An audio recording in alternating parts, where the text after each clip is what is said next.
Hello everyone, this is Crota giving you a shoutcast between Hero and Sen here on Metalopolis. This is part of a game or a part of a series of games that I have. Not going to tell you how many are in the game just so you do not know if it's best of 3, best of 5, and don't know the results anytime early. Here we have Hero spawning as the green Zerg.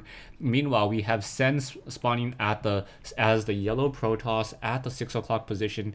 Now, don't be confused by the name Liquid Jinro versus Fong Wong.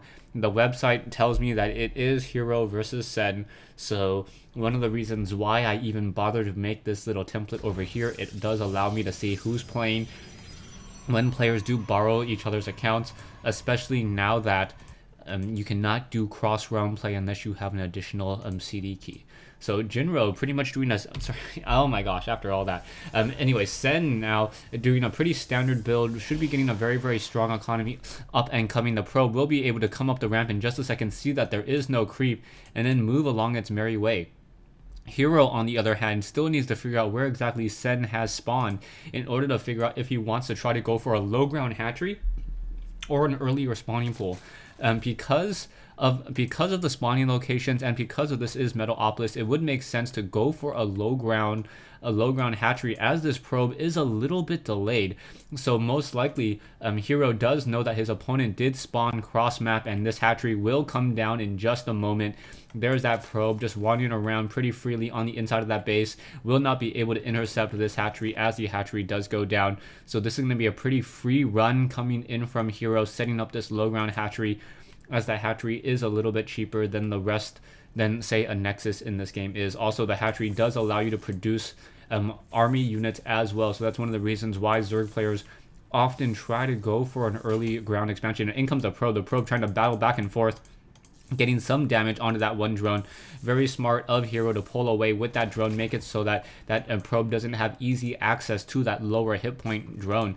Back over here, we now see the cybernetics core coming online. So a pretty standard cybernetics core. Where is that second pylon? Yeah, the second pylon down over here.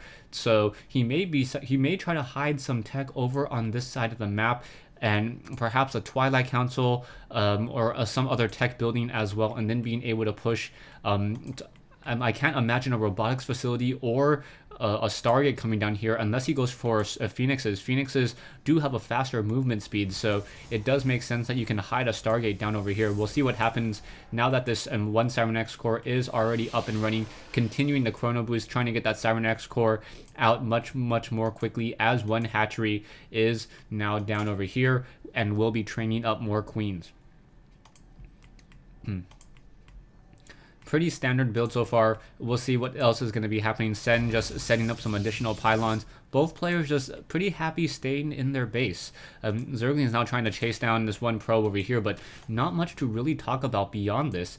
Yeah, probes and Zerglings battling it out. That probe will get taken down, but no one really has a large enough army to really fight back or deal any serious damage at all. Those Zerglings' days are numbered. There isn't enough of them if they try to run up that ramp, as there are a lot of probes. But now we see the interesting play coming in from Sen. Sen now going into a 4-gate build, and those 4 gateways are pretty much hidden in the backside over here. It will be a little bit of time before those gateways are spotted out and revealed, and the Overlord is just going to be sitting in that position there and not really being able to do much. We do see one Stalker now trying to battle against an army of Zerglings, but that Stalker does have a decent movement speed against unupgraded Zerglings and able to get some distance. And now that Stalker trying to get some damage onto that one Queen over there. The Queen already down to 146 hit points.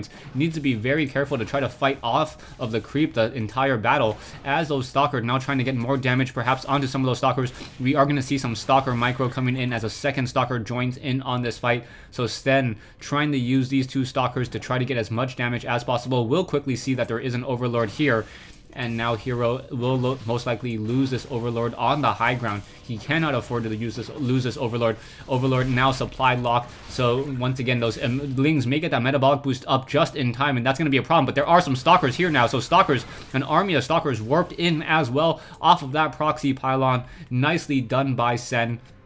we should be getting another wave of Zealots in just a moment. Otherwise, those Stalkers are going to have a very difficult time. And yeah, there we go. There are those Zealots that I was talking about just a moment ago. We'll be able to warp in more Zealots and perhaps get another probe in there as well. Stalkers now trying to get some damage onto that Spine Crawler. Spine Crawler getting a lot of damage already. That Stalker taking a fair share and now trying to pull back. Zerglings now perhaps going to try to do a surround, but there are some decent Zealots like spaced around as well. Jinro doesn't have the sentries though.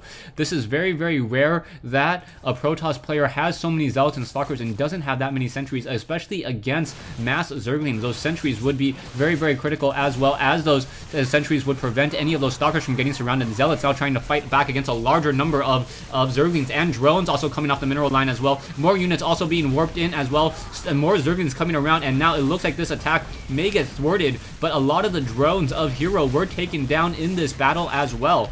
Taking a look at the Harvester count, 20 to 20. And now, Sen has to be happy with this, because Sen was not producing that many probes for quite some time. And he was able to even up that economic battle. He was perhaps going for the win, but he did force Hero to produce a lot more Zerglings than he wanted to.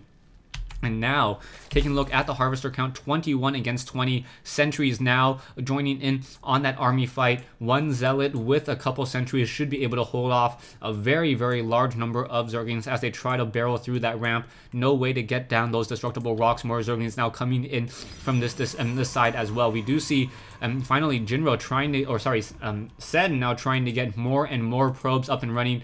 We also see Hero, he was power droning and now has the advantage once again, sitting on 29 drones. One Zealot holding that position there, and Zealot now making its way down, perhaps trying to get some damage onto those Zerglings.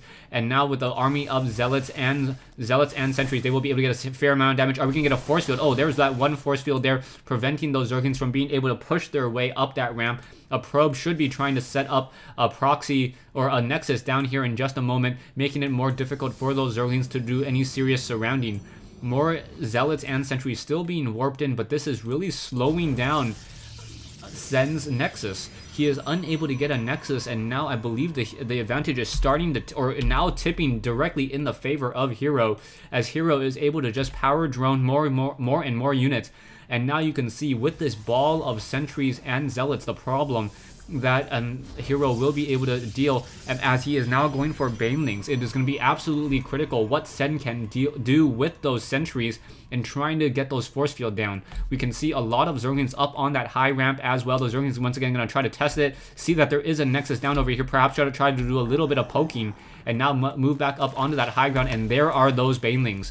So Banelings going to be walking their way out. We do see Hallucination coming online, and interesting to see Hallucination now being researched. Perhaps if there are Immortals being hallucinated, those Immortals would be able to absorb a lot of the damage from those Banelings, as or perhaps even some other anti-light units. More Zealots also very, very strong. Perhaps getting some probes and having those Banelings think that they're going to try to deal some damage towards those probes there. Zerglings now trying to once again regather here.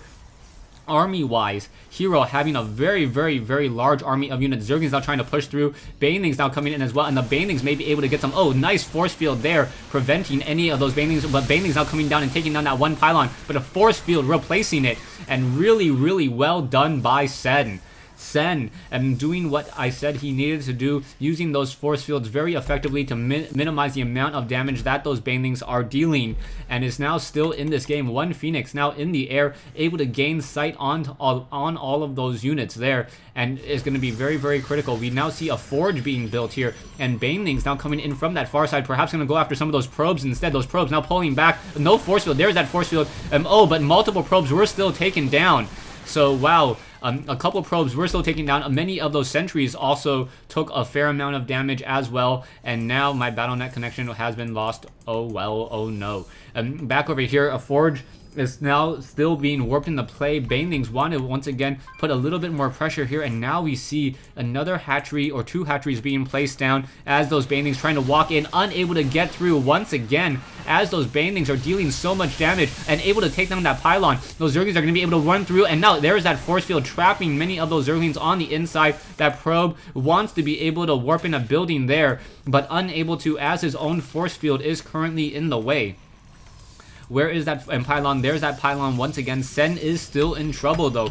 taking a look at the harvester count, 46 compared to 32. Banelings walking in, able to get a lot of damage. There's that force fields again, but more damage is still being dealt. The forge is not currently being powered, so it's unable to do any serious research at all, as those sentries are just absorbing blast after blast from those banelings. Those banelings, however, just holding Sen at bay. At some point, Hero should be trying to take up another base as well, as he can win very, very easily off the macro. Banelings can just start suiciding onto this forge and then make this forge and take down this forge very, very easily. Now going after the pylon. The pylon and the forge has both been taken down, and now double force fields once again reinforcing this location here.